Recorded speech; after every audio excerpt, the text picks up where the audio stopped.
am here with my friend Adam. Hello, Adam. How you doing, Andy? I'm not too bad. The cold is diminishing, which is good. So I'm very happy about that. How are you? It has been a deep freeze here. I have flown from California, where I live, back to Colorado, where I was at for 30 years. It was 10 below zero Fahrenheit when I got in on Monday night. So it has been cold, cold, cold here. Hey, at least you're not warm cold. So, At least I'm not warm coat. I'm straight up cold.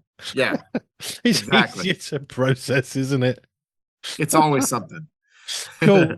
Right. Adam is from Plugged in the US. You're based offices around the world, but you do all sorts of reviews. And what's really Yep. interesting about those reviews, it isn't just this is a brilliant movie because Leonardo DiCaprio entered a room aesthetically. Actually, Right. it's much more about whether you want to think, is this suitable for me, for my children? And that's what I love about these reviews. Yep. So what have you got for us today then, sir? We've got an interesting group of things to talk about. We do focus on movies, so I want to throw one your way that it may be under the radar enough that it may or may not be showing over there, but it stars Elizabeth Tabish, who of course is Mary Magdalene in the Chosen series. And this movie is called Between Borders, and it's set about the time of the fall of the USSR. And she plays a woman named Violetta, and she's of Armenian descent, but she lives in Azerbaijan. And of course, when the Soviet Union collapsed, a lot of those states became their own countries again. And it's the story of her family's attempt to escape persecution because of their Armenian background, when they essentially lost the protection of the Soviet Union, which, interestingly, I think one of the collateral benefits of the Soviet Union was there were people who maybe escaped that sort of ethnic and religious persecution because of the secular nature of the state. So this is an interesting movie. I think if people like biographical stories, we find out how she and her family ultimately emigrated to the United States. But I thought it was a fascinating movie, and just to look at her life. And excuse me, Elizabeth Tabish is a fantastic actress. If you haven't seen her in The Chosen, you're in for a treat if you happen to see this movie. Oh, okay, brilliant. What's the rating for that one? I believe it's PG-13 here. Yeah, PG-13. So, and probably on the lighter end of the PG-13. So it might be, what is yours? You could do 12 and 15. Is that right over there? Do you know, I looked this up the other day. I went onto a very well-known information website and I scrolled through, and the amount of flexibility, should we call it, of UPG 12, 15, PG-13 in the States and all the rest of it. Let's just say there's a lot of it. And if you're not quite sure, Yes. go and Google it. Okay. Fair enough. Fair There's a enough. lot. Because then you've got, well, PG in the UK is not the same as PG-13, and then you've Right. got different countries who've got different standards on what's okay and what's not. So Yep. it's not even as simple as a straight, it's a PG. Oh, it must be okay because it's a PG-13. Check it out. Well, So, and the interesting thing, and this is a little bit of a tangent, but it's kind of the fun of the show, is I love talking with you because you're in a different culture. And, we're both English speaking countries. There's a shared heritage there. But the European value system in general, and this may be more continental Europe than Great Britain, is just different. On the whole, there's a much greater acceptance of sexual imagery and maybe a much lower tolerance of violence. Whereas in the United States, it's violence galore, but we still get accused of being puritanical, with regard to sexuality. And it's interesting to me how different cultures place different values on content concerns, because they're not all the same. yeah, no, I was in France about 30 years ago watching TV, mainstream TV around 6, Yeah. 6:30 of an evening. So dinner time, family time. There was an Yep. advert after the news, okay? And in this advert, I can only describe it as pornography with a Yeah. half-naked woman who was, by naked on an advert, I mean, she actually wasn't having any clothes and you could see all that you needed to see. And I'm thinking, this is mainstream. I was just shocked, Yep. because I just thought I can't comprehend that she's actually fully nude in an Yep. advert, 6:30, and the family are there just eating their soup. just completely Right. oblivious. And I'm there, a mouth aghast, thinking, this is okay?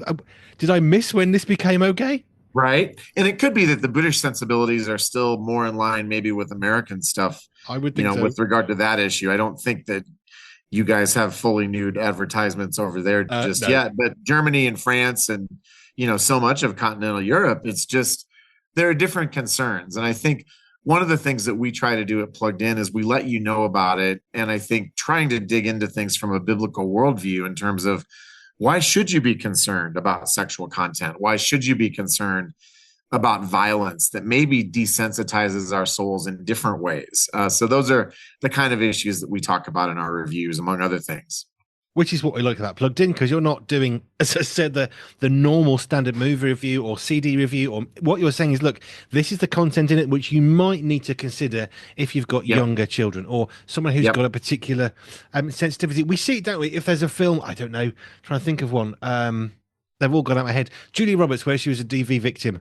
Yeah. There's warnings on that one that you might find disturbing, and we kind of put those warnings out. But Yep. then we miss some of the other stuff that actually would be equally problematic for some of us. Well, and the thing about ratings, you talked about how they're flexible. In the United States, a PG-13, typically you can get away with 2 F words. But if it's more than that, and there are a couple weird exceptions, but as a general rule, if it's 3 or more, it's an automatic R for restricted rating. But you can have as many S words as you want. And so there's a part of me that's like, okay, I think I would probably call the F word a harsher word than the S word, but how do you weigh? Like, you could have 100 S words in a PG-13 movie, but only 2 F words. It's totally arbitrary, Yeah. right? And you could have an R-rated movie that just tiptoes into R-rated territory that might, on balance, have a lot less content than a PG-13 one that sort of skates under the line. So it's important to do your research, and I'm sure there are some of those semi-arbitrary things, with your rating systems too, because you got to draw the line somewhere, but the lines get drawn in weird places. So we have to do our own homework. We do. Hence Plugged In. What else have you got? A couple of months ago, I think it was back in late October, I wrote a blog, and we have a blog that's sort of our catch-all for other things that don't neatly fit necessarily a review category. We talk about trends, we talk about technology, and I talked about a new word that has been bubbling up in our online parlance called dream scrolling. You've probably heard of doom scrolling, which is sort of, we're scrolling through all the bad news all the time. Dream scrolling is kind of the opposite. It is looking at images of things that we want that we think will make our life better. So maybe that's a vacation in Bali. Maybe that's, sure could use a new Aston Martin. Never mind that I don't have an old Aston Martin. I have a friend who has an Aston Martin, and I'm waiting for him to let me take it for a spin one of these days. But it's I think it's interesting that we have a word for it, and I think it's indicative of our desire to escape. And so even though we're not fixating necessarily on those doom scrolling things, just asking that question, what does it do to our souls when we're constantly fixated on something online that we think if we had it, oh, if I just had that, my life would be complete, right? And so even if it's not that destructive thing, and even if it's not necessarily problematic like a pornographic image, there still may be a cost to our soul in terms of contentment, right? Because if all I'm doing is focusing on what I don't have, I'm probably not going to be growing in contentment as a Christian. So if you do a search on the phrase dream scrolling, you can find that blog that I wrote. I think it was back in late October. Cool. Yeah, we do need to be content with what we have. And if we're Yes. not content with what we have, then we will never be content. And Yep. wanting what we can't afford, it's right there. 10 Commandments, Old Testament. Don't go after what you can't get because you won't be happy. Yep. Pretty much. What else have we got then, Seth?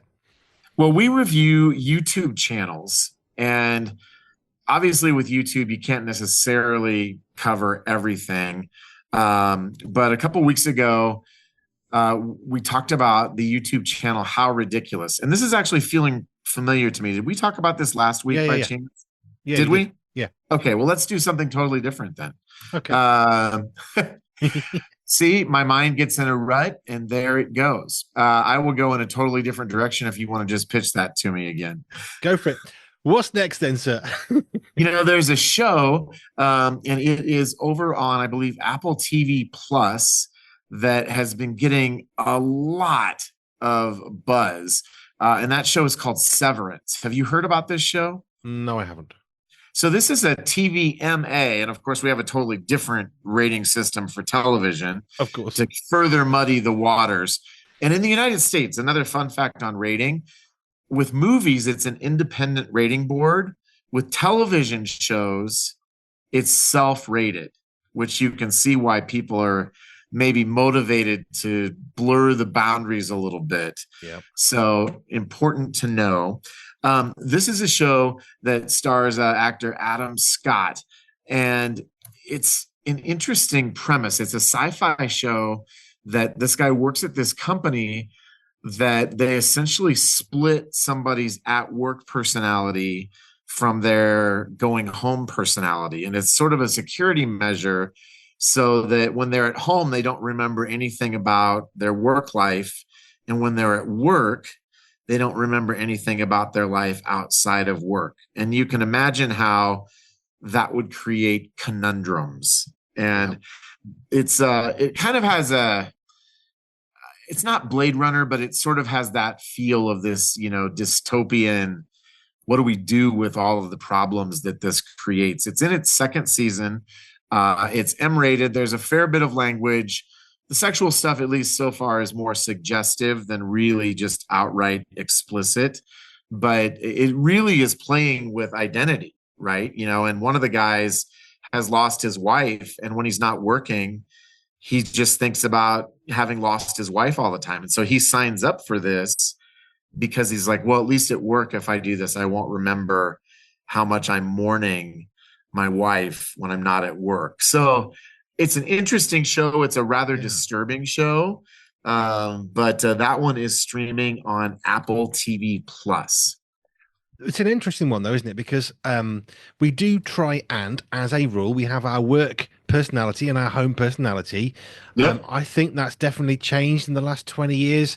So when I worked in an office like 25 years ago, you wouldn't talk about stuff at home. It just wasn't normal. Right. When you were in the office, you were in the office to get the job done. Whereas Right. now my wife's working in office and she's saying, wow, these people, are they going to get any work done? Because they're just sort of chattering and nattering. Right. And yes, they are getting the job done, but there is definitely a change in the last 20, 25, 30 years Yep. where we went to work, as opposed to Right. now where we go to work and to socialize. So it's kind of blending. I know it's one of the US, UK work ethic might be different, but I don't know that this bit is, which is Yeah. we're sort of blending friendship and work. Yes. But the problem, of course, is if it's a friend, well, you're being paid to be in the same room as them. So is that Exactly. really a friendship? It's more of a companionship, maybe. Do you know what I mean? Yeah. And I think the great thing about entertainment is it can serve as a catalyst for these conversations. And I'm not saying that you should necessarily go and start streaming the show right, straight away, but I think that it is dealing with that sort of work-life balance, and that conversation is all over. Again, you've got, it might be France or Germany. One of those countries is trying to, think about a 4-day work week, and is this going to work? And we're trying to figure out, how do we keep it all under control? Whereas, as you mentioned, it seems like previous generations, there was a hard compartmentalization and you didn't talk about any of that stuff. So I would say it's similar in the US. Things are really different now than they would have been a couple of decades ago. For better or for worse, we will leave for you to decide for yourselves when you're listening to this. Have you got one more for us? We do. We have the new song APT, which is by an Australian Korean singer named Rose or Rosie, depending on what she's calling herself, and Bruno Mars. Have you seen this one? Because there's a little dance that goes with it. No, but I know Bruno Mars. That's a name I do know. So this thing has just blown up because they do the dance with it. And it basically stems from a drinking game in Korea. And they made a little song and dance about it. And it's an innocuous song for the most part. Bruno's got a couple lines, and I'm like, Bruno, do you have to make everything naughty, really? And it's not terribly naughty, but just ever so slightly. Um, and we review tracks and albums each week. But I think the more interesting thing with the rise of social media is that a song, especially if it's a catchy pop song and it's got a little dance that goes with it, it's like custom made for TikTok and world domination. And so she's got like close to 1 billion views on this song in just a few weeks. And it is taking the world by storm. So you can find our review of APT, or apartment is what it's short for, at pluggedin.com. Adam Holz from pluggedin.com. Thank you very much for your time, and we will be back next week for more. We will do it. Thanks, Andy.